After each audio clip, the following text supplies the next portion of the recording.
was talking about the prostitutes and the tax, I just reminded me of a story I just had to quickly Google. I'll share with you. Last year, you know Europe's in an economic shithole, right? You're all aware that the economy in Europe, well, not just the country, you know Europe's made up of multiple countries that have all joined together one year. It's fucking Southport. I don't fucking know if you've got the internet here. But the point is, right, that everybody in Europe, economies are going shit, and Britain was going shit until they started adding the incomes from prostitution and drug use to the national accounts. And wackadoo, get this, all of a sudden they've earned $12 billion extra in the national economy. $12 billion by legalising drugs and prostitution in the accounting system. Not a bad fucking way.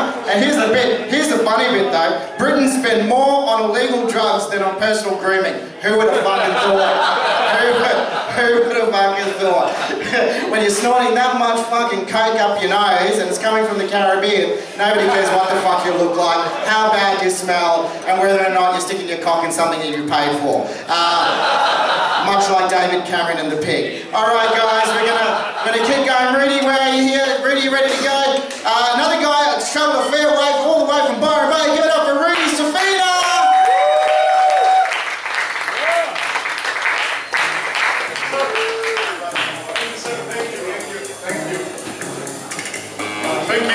Thank you very much for this lovely welcome. I am Rudy from Byron Bay, taxi driver, a little village of amazing vibes and all this beautiful energy and free love and genital herpes and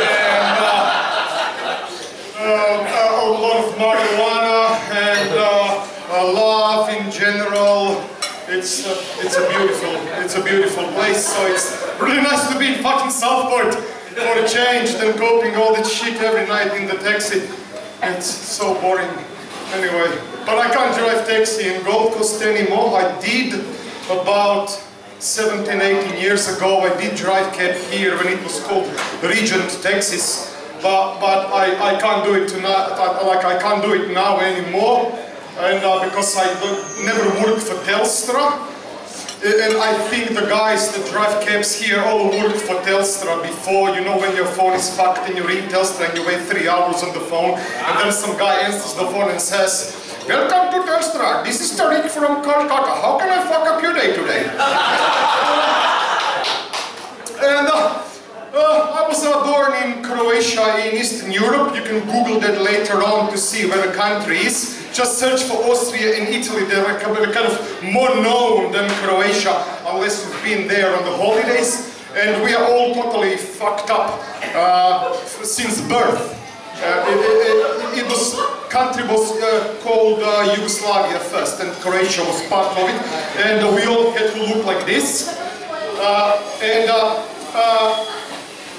You get totally scarred since you're a little child, because parents buy you those little books for fairy tales, like, for example, Little Red Riding Hood. And I absolutely am totally damaged since I have a Little Red Riding Hood since I was a child, because it's nothing like a Little Red Riding Hood that I read to my children while they were born here in Australia. It just doesn't work to me. One little 6-year-old girl is sent by her mother through the forest to see her grandmother with a basket, with bottle of wine and food and couple of joints, and through the forest full of pedophile wolves. And then she gets attacked, and then the hunter comes, who is a young Aboriginal, ranger in the forest, and he absolutely fucks the wolf up. You know? It sounds to me like some dysfunctional, fucking drug-addicted single mother from Nerang sends little 6-year-old girl to fucking Tambourine Mountains to visit her grandmother. You know, going through all these illegal crystal meth kitchens in Tambourine Mountains, getting totally fucked up, you know, and fucking grandma she's an old fucking cougar bitch, and she lives in a little nudist resort on the top of Tanzanian mountains. Because she's a cougar, she's searching there for young 25-year-old guys that have cock like dinosaurs. She wants a massage and all this, you know, in the nudist club with her fucking tits hanging down to her fucking knees.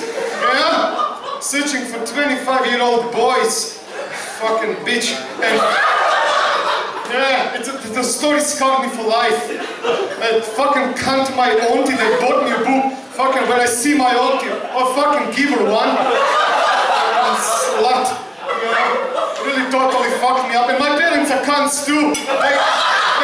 They used to give me, you know, the little dummy? They used to put dummy in rakia. You know rakia? Šljivovica, the grappa thing, you know, and any fucking Croatians, Bosnians here, come on, you know, and so you can sleep better, you know, they give you rakia, and it's a fucking deadly drink, and they put dummy when you baby. I mean, dummy is okay because you have to practice the blowjob, yeah, that's normal, you know, from day one, but rakia is a terrible drink, girls, rakia. 3 shots of Croatian rakia and you girls get pregnant, doesn't matter what time of a month. It just throws you in your fucking bag and see you later. We have some good rakia. We test the quality of rakia. We put the rakia in a small plates and put on the ground. And then little mice come and drink it and then they go and fuck a cat.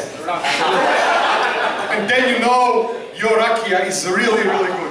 And in Eastern Europe, masturbation is very important to us. We masturbate from little age. Your parents never tell you you're not allowed to touch yourself. You can touch yourself as much as you want. No problem at all. My parents had a weird, like a bit of a weird friend who used to come to the house where we lived, and he actually instructed me how to masturbate. He wasn't like a pedophile or anything, you know, he was just a nice guy who was there to give me a hand, you know. And he said to me like this, like, I don't know, maybe he thought I was hermaphrodite and, you know, he might get his fucking share too. I don't know, probably, because I looked like a little girl when I was little, had big tits too, and, you know, and he said to me like this, listen, you have to sit on your left hand for about half an hour until it goes totally numb, and then you masturbate. And I said, why? Because you don't know, you're fucking 13. What do you know? You know how to fucking... I said, why? He says, well, then it feels like somebody else. I said, well, yeah, okay, now what? So I sat on my left hand for about hour and a half. My whole fucking left side went fucking... I was like multiple sclerosis fucked up, you know? Totally rooted. And I did it. And I didn't like it. Because it always felt like another guy is giving me a hand job. Or a Catholic priest on Saturday afternoon when we went for a confession, you know. And then I went to Australia, where I totally stopped masturbating because I got a job in nighttime taxi driving, and nighttime driving burns your eyes out and you can't see fucking thing. Yeah, and I got my glasses, and I totally stopped masturbating because it's fucking impossible.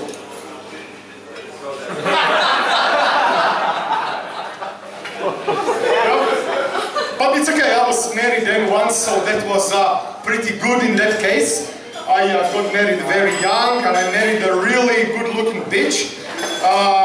She worked at the airport. She worked for customs services. She was sniffing the suitcases. And she really loved doggy style, which, you know, is just applicable, you know, to a bitch like that.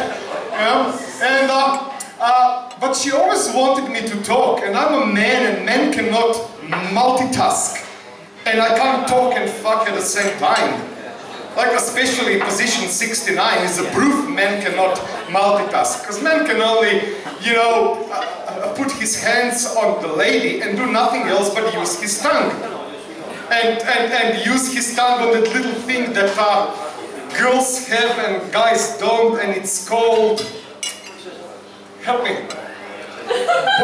the little tiny thing that girls have and guys don't, what do you call it?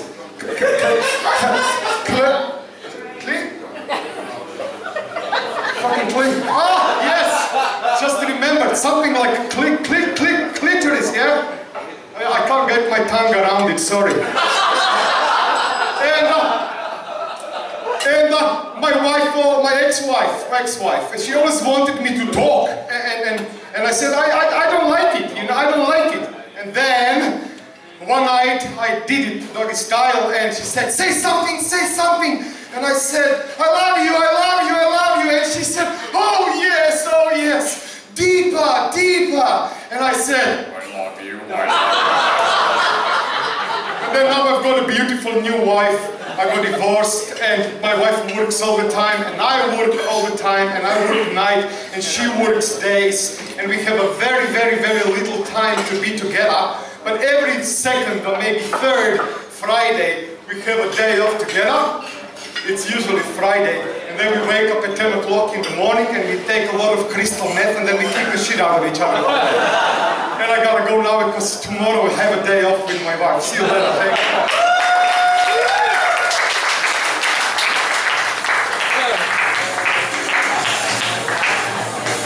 Let's give it up for Rudy Cecil. How about those co-eds? Fucking crazy! Fucking crazy co-eds! They're not really, they'll fucking shoot you if you look at them sideways, but Rudy's the exception to the rule. Big round of applause for Rudy there!